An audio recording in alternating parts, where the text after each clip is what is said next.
Antes de você existir, Deus já estava escrevendo uma história. E hoje talvez seja o dia de você descobrir que não é apenas leitor, mas personagem dela. História essa que pode, deve e será conhecida de todos os povos, tribos, línguas e nações. Essa é a promessa divina. A história de Deus é uma história de amor, graça e redenção. Uma história que é escrita de eternidade em eternidade, sem começo e nem fim, onde o personagem principal é o Filho de Deus, Jesus Cristo. Na história de Deus, o Pai planeja, o Filho executa e o Espírito inspira.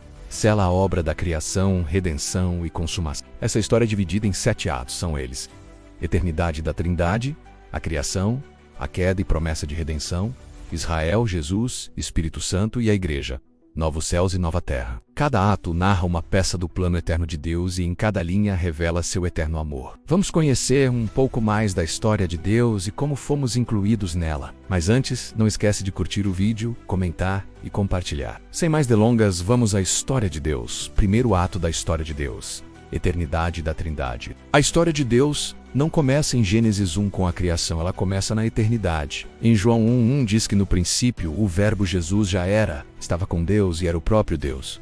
O Filho nos é apresentado no mesmo patamar do Pai, sendo assim, antes da criação, a Trindade, Deus Pai, Filho e Espírito Santo já habitavam harmoniosamente na eternidade. A humanidade nada mais é do que uma extensão dessa Trindade. Ela é o início, o ponto de partida, nosso modelo de existência pessoal e coletivo. O que a Trindade é, nós somos, ou deveríamos ser. Se quisermos conhecer a Trindade, basta contemplarmos a criação. O tempo, por exemplo, mesmo sendo uma unidade, é dividido em 3, passado, presente e futuro. Os 3 estados físicos da água são sólido, líquido e gasoso. O homem é dividido em corpo, alma e espírito, mesmo sendo um indivíduo.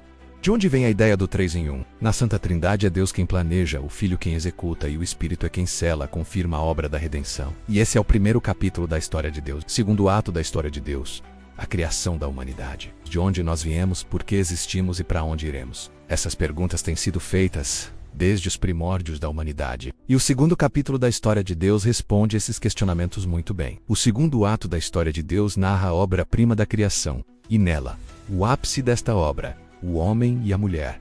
Mas afinal, por que Deus criou o homem? É comum respondermos essa pergunta com a seguinte afirmação: para adorar a Deus e servi-lo. Mas, deixa eu perguntar, Deus precisa de adoração? É óbvio que não! Deus já possuía toda a adoração plena nos céus antes mesmo de existirmos. A humanidade foi criada como uma extensão da Trindade, que é uma perfeita comunidade relacional. Em outras palavras, o que a Trindade é, nós somos, ou deveríamos ser, uma comunidade interdependente, indivisível e relacional. Adoração faz parte do propósito humano. No entanto, esse propósito tem como base o relacionamento e comunhão com Deus. Fomos criados para conhecermos, nos relacionarmos e adorarmos a Deus em família. Essa é a tríade que forma o propósito humano. E esse é o segundo ato da história de Deus. Terceiro ato da história de Deus: a queda e a promessa de redenção. Foi aqui onde tudo começou a dar errado. No ato 2, vimos que o homem foi criado para viver em pleno relacionamento de amor com Deus e em comunidade. Mas o verdadeiro amor deve ter como base a liberdade de escolha. Por isso, Adão e Eva eram livres para escolher entre a comunhão com Deus e a árvore do conhecimento do bem e do mal. E essa os afastaria de seu propósito. Mas infelizmente foi isso que aconteceu. Eles comem do fruto do bem e do mal. E como consequência disso, eles foram separados de Deus, fazendo nascer o pecado. E a partir disso, não só eles caem, mas toda a descendência de Adão nascerá corrompida e separada do Criador. No entanto, Deus não deixa sua criação à mercê dessa fatalidade. Por isso ele promete futura redenção através de um descendente da mulher, o Redentor, que pisaria na cabeça da serpente e resgataria o homem do pecado. E tudo que Deus vai fazer a partir daqui é para cumprir essa promessa. Nesta promessa vemos a redenção, o sofrimento e a humanidade do Filho de Deus. O Antigo Testamento não é uma série de histórias desconexas e aleatórias, mas peças de um grande quebra-cabeça chamado redenção. E o personagem principal, Jesus Cristo. Quarto ato da história de Deus: Israel. Vamos dividir esse ato em 4 partes. Nesta primeira parte do ato, a primeira peça do quebra-cabeça é colocada à mesa. No ato anterior, vimos como Deus prometeu redimir o homem do pecado através de um descendente da mulher. E o primeiro passo de Deus é dado aqui. O plano de Deus é formar um povo para que dele possa vir o resgatador. O nome do povo: Israel. Israel é o cenário perfeito para que dele nasça o Redentor dos povos. Para tal, Deus chama Abraão, um homem de 75 anos, cuja esposa, Sara, era estéril. E mesmo assim, lhe faz uma promessa dizendo: Te darei uma descendência numerosa, de ti nascerá uma nação, e tu será uma bênção aos povos. A bênção, a redenção no Filho de Deus. Abraão teve de esperar 25 anos para ver a promessa se cumprir, nos deixando um legado de fé e fidelidade a Deus. E mesmo diante de erros e incertezas, nos ensina que esperar faz parte da caminhada com Deus. Todo aquele que quiser caminhar com Jesus, precisa aprender a esperar. Deus não se atrasa. Deus não se adianta. No momento certo, Ele age em favor de seus propósitos. E essa é a primeira parte do quarto ato intitulado Israel. Quarto ato da história de Deus, parte B. Aqui Deus cumpre a primeira parte da sua promessa. Deus deu milagrosamente o filho Isaque a Abraão, após 25 anos de espera. De Isaque vem Jacó, de Jacó vem 12 filhos, 12 tribos, dentre eles José, cuja história é marcada por traições familiares, sofrimento, porém cheia de perdão e reconciliação. Após perdoar seus irmãos, os traz ao Egito, e assim, gerações nascem e prosperam naquela terra. No entanto, anos após a geração de José morrer, outro faraó se levanta e escraviza o povo de Deus. O povo de Deus clama por libertação, e é nesse cenário que surge Moisés. Moisés é acolhido pela filha de Faraó, e assim cresce na corte egípcia. Porém, após lutar pela causa de um compatriota seu, foge a Midian, e ali passa 40 anos, até que ele tem um encontro com Deus em uma sarça ardente, onde ele chama Moisés para libertar o povo de Israel. Relutante, obedece, mas Faraó não. Deus envia 10 pragas para libertar Israel até que o povo é liberto. Após 430 anos, peregrinos em terra alheia. O cenário está se formando, falta pouco para o plano de Deus estar completo. Quarto ato da história de Deus, parte C. 2 meses após o povo de Deus sair do Egito, eles chegam ao Monte Sinai. Ali eles recebem as instruções quanto ao tabernáculo, símbolo maior de adoração e sacrifícios em Israel, bem como as leis que formam a constituição da nação. Falta apenas uma coisa para serem de fato um povo: a terra prometida. No segundo ano após a saída do Egito, em Números 11, o povo começa a caminhar rumo à terra prometida. Ao chegarem na metade do caminho, Deus levanta espias para examinar a terra e trazerem um relatório. Mas após verem os gigantes que ali habitavam, foram incrédulos quanto à conquista. E como consequência, peregrinam 40 anos rodeando o deserto. Até que chegamos em Deuteronômio capítulo 1, 38 anos depois, quando Moisés repete a lei para a segunda geração que saiu do Egito, ao final firma um pacto de amor, uma aliança com Israel, atribuindo-lhes a responsabilidade de serem fiéis a Deus quando conquistarem Canaã.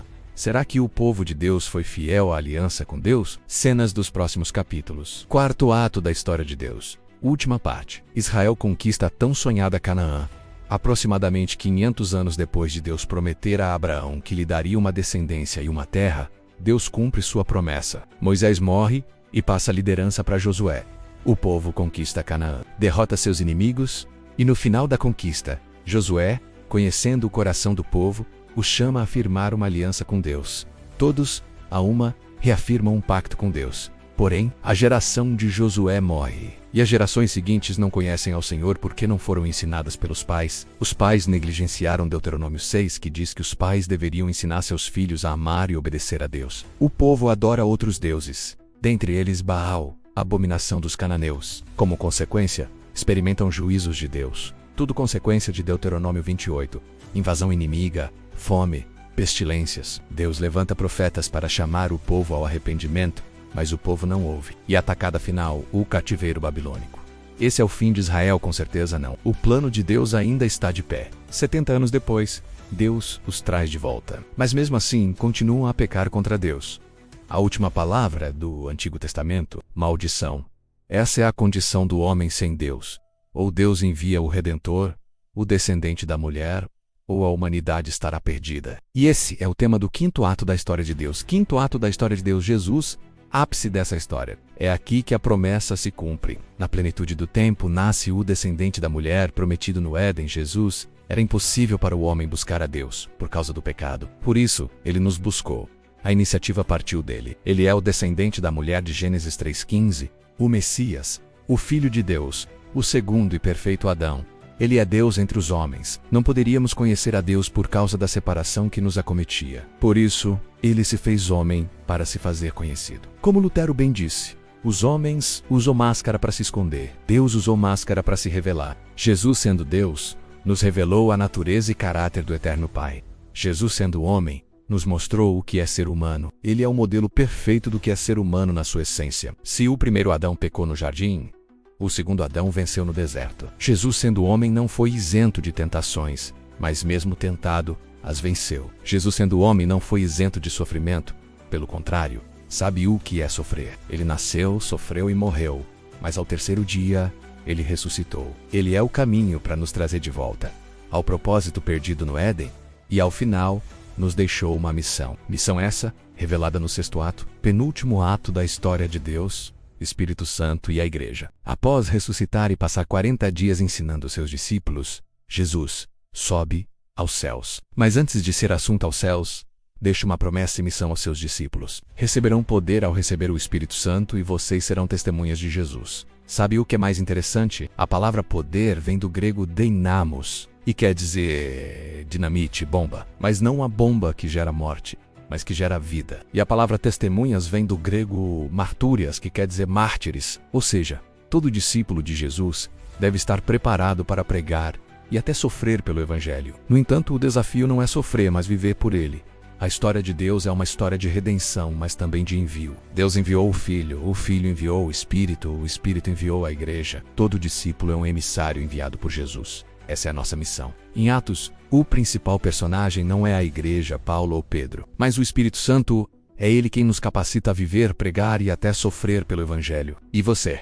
Está comprometido com essa missão? Último capítulo da história de Deus.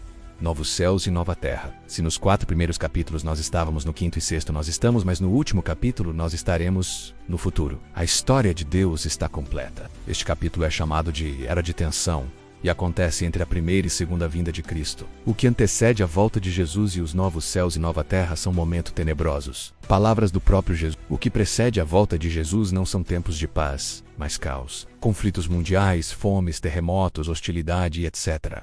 No entanto, as palavras de Jesus aos seus discípulos em Lucas 21 são: ao acontecerem estas coisas, se alegrem e ergam a vossa cabeça. Ou seja, o que para o mundo é caos, para os discípulos de Jesus, é a certeza que nossa redenção se aproxima. Estamos vivendo a última hora. Em breve ele voltará. Até os mais céticos veem isso, e a pergunta é: você está preparado para se encontrar com ele, para habitar para todo o sempre nos novos céus e terra? Ela está reservada para todo aquele que crê em Jesus, o Filho de Deus. E esse é o último capítulo, chamado de Consumação. Maranata, ora vem, Senhor Jesus. Se você curtiu esse vídeo, não esquece de curtir, comentar e se inscrever no canal. E compartilha para que mais pessoas conheçam a história de Deus.